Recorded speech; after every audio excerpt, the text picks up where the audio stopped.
To record.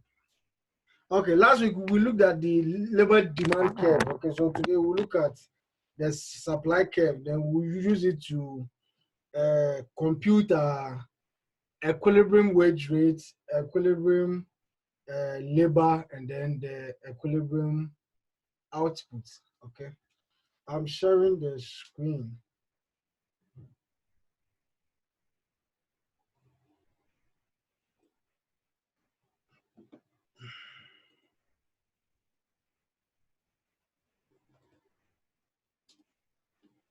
Okay, I hope you can see the screen.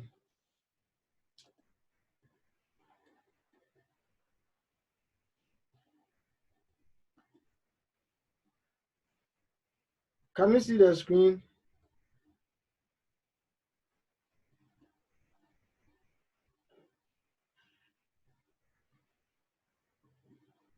Hello. Yes, we can. Hello, yes, I can see the screen.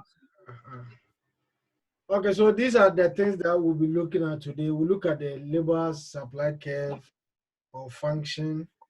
We'll look at the labor markets and then the determination of output.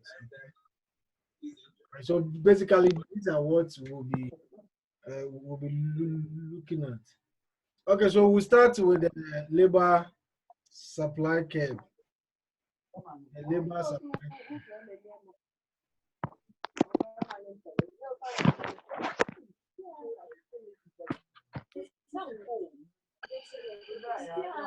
Okay, so here there's an assumption that individuals try to maximize their utility or their satisfaction.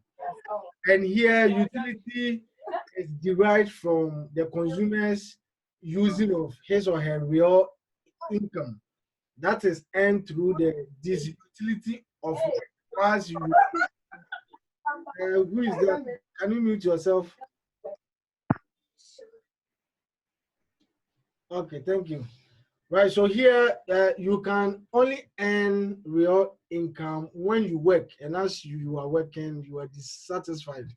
You are not getting any satisfaction from your work. So the only benefit that you get from work is the real income that you earn. Okay, and so after earning this income, you can use it to buy whatever good or service that you want, and also you can use your money to buy leisure.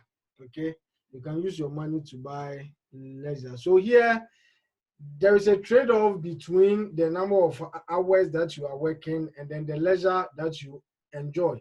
Here, when we define leisure, we are defining as all the time that an individual has to himself, okay, when the person is not working, okay. So this means that whilst you are working, the opportunity cost of you working is the leisure that you forgo. So for this system, the consumer's utility function is giving us a function of consumption, and then leisure, the real income that you derive from working, is either used on buying marketable goods and services. That is seen as what? The consumption. Or you using your real income to relax, to take what? Leisure, okay? Right, so this is the person's utility function, and this is the constraint. In a day, you have 24 hours, and this 24 hours will either be used for working or be used to enjoy leisure. Okay, so this is your constraint. When you add the number of hours that you work per day and the number of hours that you use to relax, you should get your total number of hours in a day, which is the age, and it's 24 hours.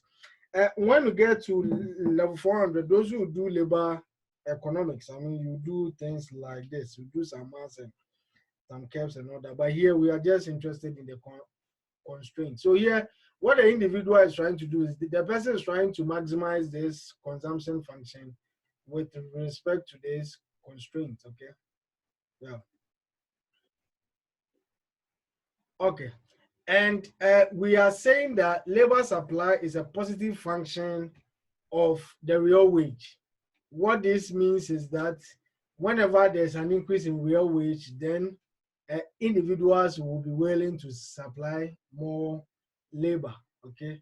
And then when there's a reduction in the real wage, then individuals tend to decrease or limit the number of hours that they are willing to work per day.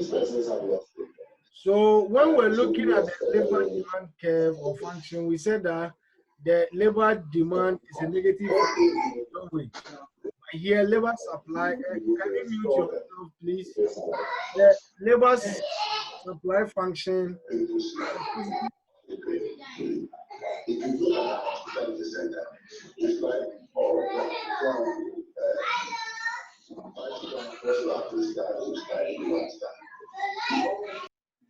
Right, the labor supply function is a positive function of real wage. So just as I said, if there's an increase in wage, in real wage, then there's supposed to be an increase in the number of hours that the individuals are willing to offer for work, okay? Right, and I'm sure you know that whenever there's a change in price of something, it's only the total effect that we are interested in, but always the total effect is decomposed into substitution and then income effect. When you come to the labor market, assuming there's an increase in wage, okay, if there's an increase in wage, the total effect that we have is that there's going to be an increase in the number of hours that people offer their labor services. And the reason is that this group of economists believe that the substitution effect of an increase in wage is bigger or larger than the income effect. Okay, let's look at the two effects. Whenever there's an increase in wage, okay, remember the constraint is between you working and you taking leisure, okay? So if there's an increase in the wage rate, then a labor will be willing to substitute leisure for hours of work. They'll be willing to work for more hours than taking leisure. So here, the substitution effect is what is positive. When there's an increase in the real wage, then there's going to be a positive substitution effect, which means that labor will be willing to work for higher number of hours within the day. But the income effect is that if there's an increase in real wage, it means that there's going to be an increase in the individual's income. Okay, so if you have a group of people where they are only working for a target income, then if there's an increase in the wage rate, then even working for lower hours will still help them to get their target income. So the income effect here is negative. Whenever there's an increase in real wage, the individual's income will go up. And as a result, the person will be willing to take more leisure than to be working for more hours. So we have a positive substitution effect whenever there's a change in real wage, and we have a negative income effect. But here, they believe that the substitution effect is what is higher than the income effect. And if that's the case, then it means that there's going to be a positive relationship between real wage and then the labor supply function. Whenever there's an increase in real wage, there's supposed to be an increase in the supply of labor and vice versa. Okay, right. Okay, so we are taking an example. So suppose the Hello. yeah. Please, can you explain the substitution effect again? Right, the substitution effect is when you wake up in the day, you have 24 hours, and your 24 hours is either you use those hours to work or you use them to enjoy leisure, okay? And you are working because of the real wage, the income that you receive from your labor services. So whenever there's an increase in the wage rate, then you'll be willing to work for higher hours so that you get more money. It means that you'll be taking part of the hours that you previously used to relax to go and work. Okay. Because of the increase in the real wage. Because of Okay. the increase in the real wage, you'll be enticed to work for higher hours. Okay, so let me just give an example. Just assuming that initially, out of the 24 hours, you were using 10 hours to work and then 14 hours to relax. The wage rate was 10 Ghana per hour. Now the wage rate is 15. So now you've seen that if you are able to work for higher hours, then you can get a higher level of income. So you take, say, 4 hours from the hours that you used to relax, then you go and work. So now, because of the increase in the wage rate, you'll be working for 14 hours and you use just 10 hours to relax. That is the substitution effect. Is that okay? Yes, thank you very much. Okay, right. So now we are taking an example that supposing there's an increase in the money wage. Okay, supposing there's an increase in the money wage. Now, the substitution effect is going to entice the workers to work for more hours. Okay, because there's going to be an increase in their real income when they work. Okay, this means that labor supply is going to increase, and that is the substitution effect for an increase in the wage rate. Okay, now let's look at the income effect.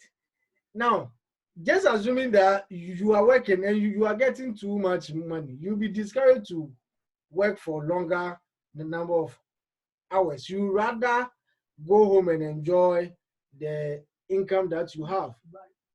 Okay, so what normally happens is whenever there's I'm sure you know of the backward bending labor supply curve. Okay, when you keep on increasing wage, after some time, labor will not be willing to work again, because now the person is dusted, so the person needs time to go and enjoy the fruits of his labor. Okay, so the income effect is always what? Is always negative, but there's an assumption that the substitution effect outweighs the income effect. That is why there's a positive relationship between the supply of labor and then the real wage. Okay, and the real wage. Okay, so this is what we're saying, that the substitution effect is always more than the income effect. So the real wage is a positive function of labor supply. I hope this is okay. Okay, so you can draw the curve, okay, where the vertical axis will take the real wage, and then the horizontal axis will take the hours of work per day. So you realize that whilst the the wage rate is increasing, then labor will be willing to work for longer hours per day. But looking at this curve, there's a possibility of backwards bending. Okay, if you keep on increasing your wage rate, then you realize that the labor supply curve will start bending backwards. Okay. Wait, there's only substitution effect on the drawing. Total effect. And know that the curve that we have here, as the wage rate is changing, we are using a total effect. Okay. Let me give you an example. The first example that I used there, just assuming the substitution effect is 4. So now the individual is using 14 hours to work and then 10 hours to relax. That is a substitution effect. There can be an income effect of 2 hours. Now the person is working for 14 hours. He's getting a lot of money. So working for 14 hours is too much. Then the person will take 2 hours out. So there's a substitution effect, a positive substitution effect of 4 hours and a negative income effect of 2 hours. But the total effect is going to be what? 2 hours, which still means that there's an increase in the number of hours of work per day. from 10 to 12. Okay, so that's what we use to draw the labor supply curve. I hope that's okay. Right, so, Yes. okay, good. Say, Yeah, oh, please, I still don't understand. you don't understand. Yes, please. The income and the substitution effect. Yes, please. Okay, let me come again. We are saying that there's a positive relationship between real wage and then the labor supply function, okay? And as we know from micro, whenever there's a price change, the total effect can be decomposed into substitution and then income effect. The substitution effect means that when a change positively affects a variable, the individual tends to forget about the other variables and then go in for more of the variable in question. That is a substitution effect. Okay. So here we are talking about labor and then real wage. And we are assuming that there's an increase in real wage. Okay. If you are a worker, you are working for 1 hour and you are taking 10 Ghana cedi per hour. Assuming they tell you that now 1 hour is no more 10 Ghana, but 15 Ghana. Don't you think you'll be willing to work for more hours? What do you think? Yes, please. So that if you are working for more hours, it means that you are foregoing some of the hours that you use for leisure, and then you are adding those hours to what? To your working hours. So that is where the substitution effect comes in. Now there's an increase in wage. Instead of you relaxing, you are rather what? Working. And I used an example that assuming initially the worker was using 10 hours per day to work and then 14 hours to relax. And now there's an increase in the real wage from 10 Ghana to 15 Ghana. Because of the increase in the wage, the person will be willing to work for more hours.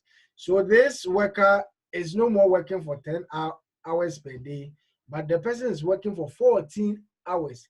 And know that the person is constrained. You have just 24 hours in a day. So if you work more, it means that you will relax less. Okay, so you working for 14 hours now means that you can no more relax for 14 hours. That will mean that you need 28 hours in a day, which is not possible. So if you are now working for 14 hours, then it means that you need to be relaxing for only 10 hours. So you see the substitution there. Now you are taking some of the leisure hours to work. So that is the substitution effect here. So for this example, the substitution effect is 4 hours. But now because you are working for more hours and there's an increase in wage, there's an increase in your real income too, which means that now you feel like, oh, you are working too much. You don't even have time to enjoy the income that you are earning. Then let me take 2 hours off and then let me use that 2 hours to relax. That is the income effect. Now, because of the real wage, there's an increase in real income. So you need more hours to relax, more hours to enjoy your income. Okay. So there's a substitution effect of 4 hours and there's an income effect of what? Of 2 hours. So the total effect is going to be 2 hours, which means because of the increase in wage, the worker will no more be working for 10 hours, but what? By 12 hours. If we were to use only the substitution effect, the person will work for 14 hours. If we were to use just the income effect, the person will work for 8 hours. But because we are using the total effect, now the worker is working for only 12 hours. So this 12 hours is capturing both the substitution and then the income effect. But we are having 12 hours because the substitution effect outweighs the income effect. Is that okay now?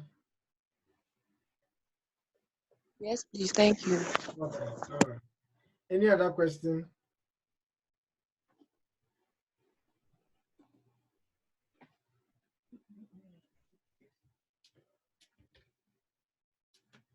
Okay, if there's no other question, then let's continue.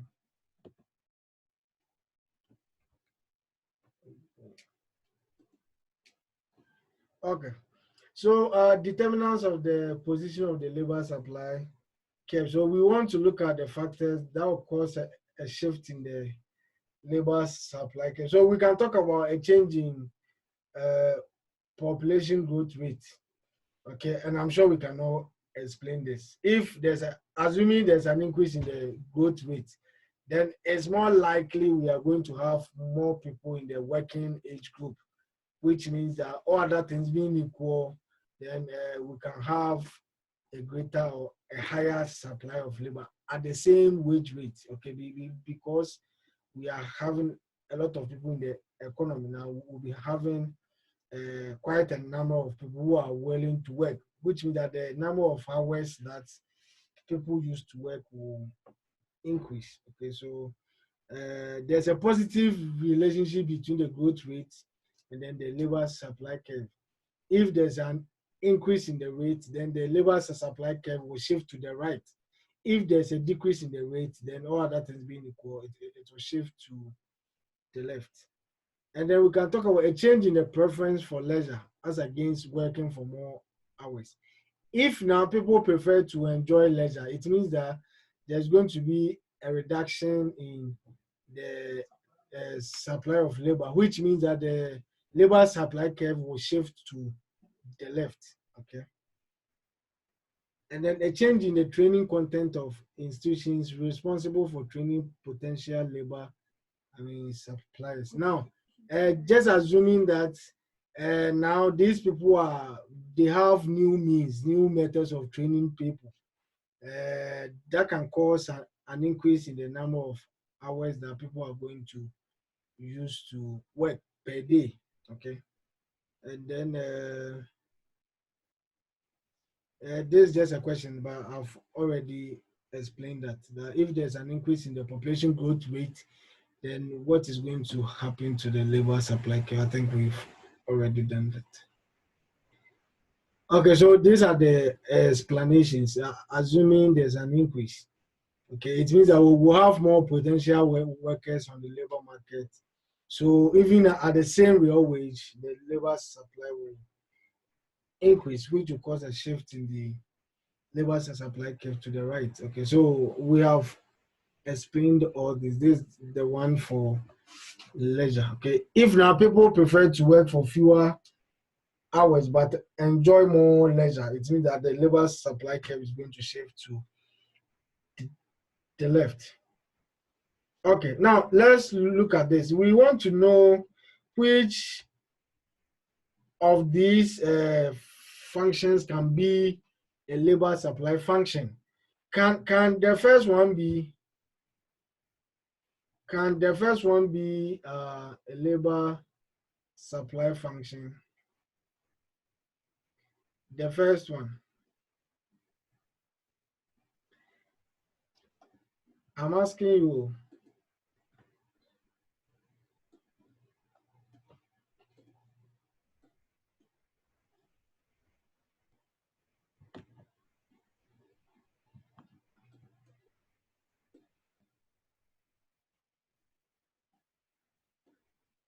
You mind me, eh?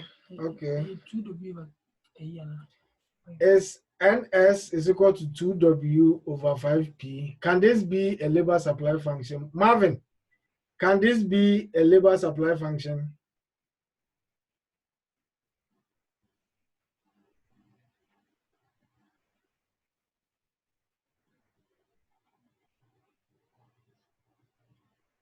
You won't talk, eh? Audrey.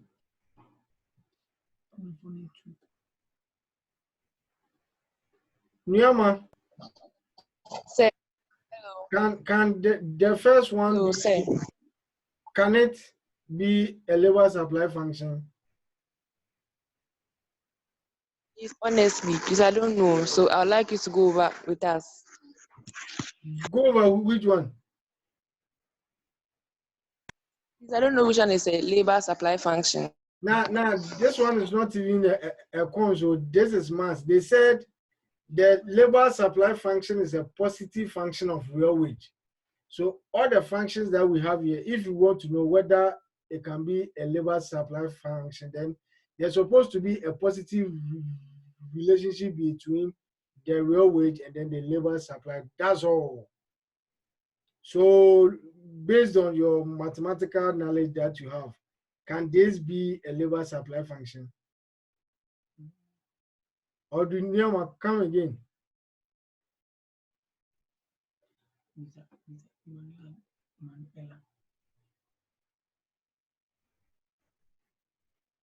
Ella.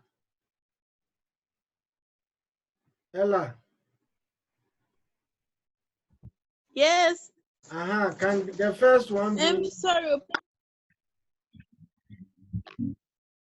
You haven't been around. Yeah. Oh no, this one we just met it. We just met this one. Yeah, please. So the question again, which of the following? Could represent a labor supply function. And there's supposed to be a positive relationship between the real wage and the labor supply. NS is labor supply, and then W over P is real. So the third one. So what about the first one?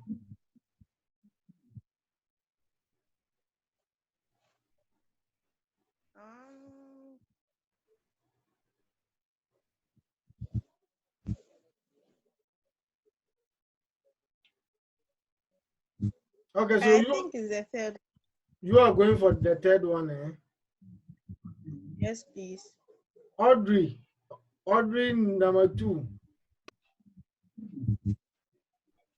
Which one are you going for?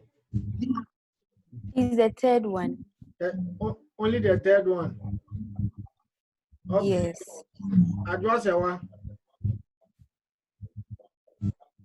I'll go for the first one and the third one.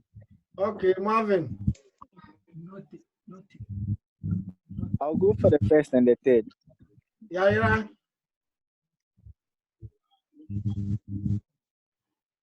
Any of them go with. Hey, this is not a gift, though. Okay. It is not a gift.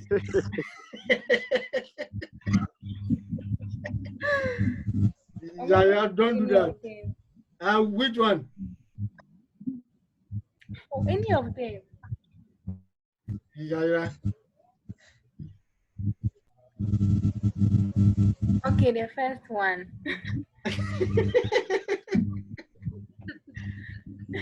Okay, let's just examine them. Let's look at the second one.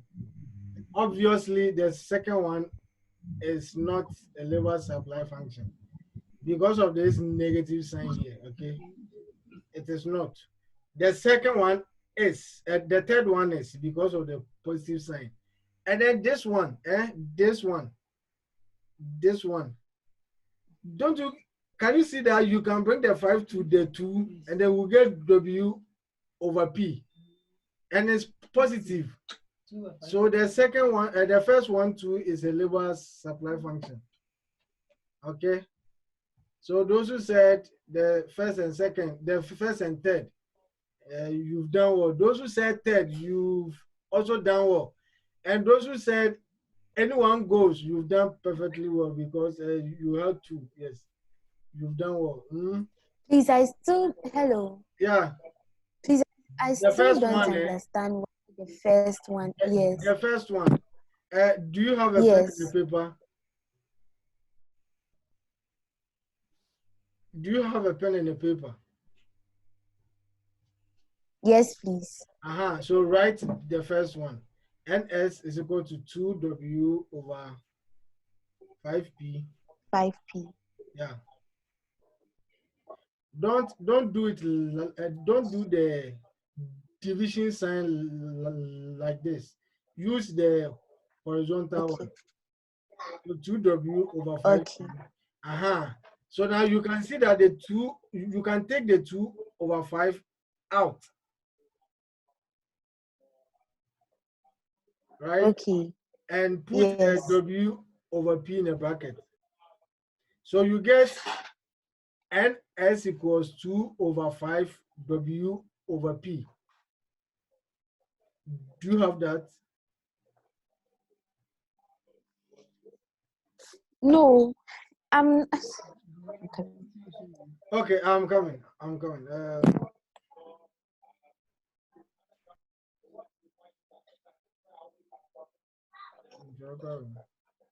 Text.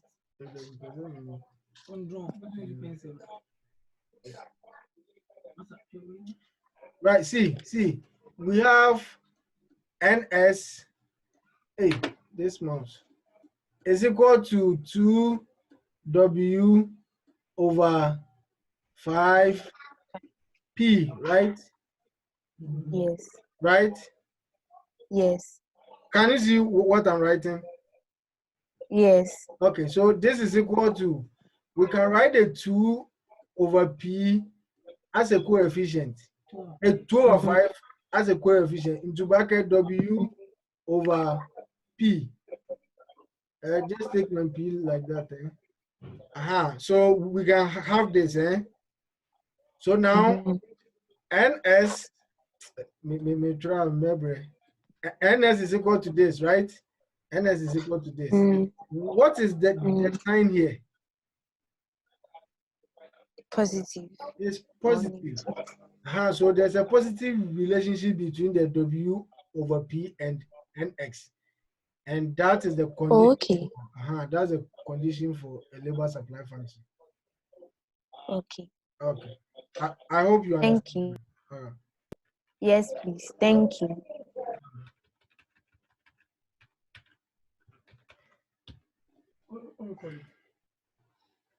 Okay, so that is that. How about you? You are welcome, man. Thank you. Right, so Marvin, were you saying something? No, I didn't say anything. Okay, so that's what we have to do. We have to determine and interpret what the gradient. So I'm sure we all know how to do this. You differentiate NX with respect to what? To W/P. So for the first one, when you find the NX, the W/P, you get 2/5, right? 2/5. So this means that if the wage rate should increase by 1 unit, then labor supply will increase by 2/5 units. Okay, if wage rate should increase by 1 unit, then labor supply will increase by 2/5 units. Let's even forget about the second one. For the third one, if you find the NX W/P, we'll get 25. So if wage rate should increase by 1 unit, then the labor supply will increase by 25 units. Okay, I hope that's okay. The thing will go off soon, but you just have to re-enter. Right, now, this is just an example. Assuming there's a population growth of 20 units.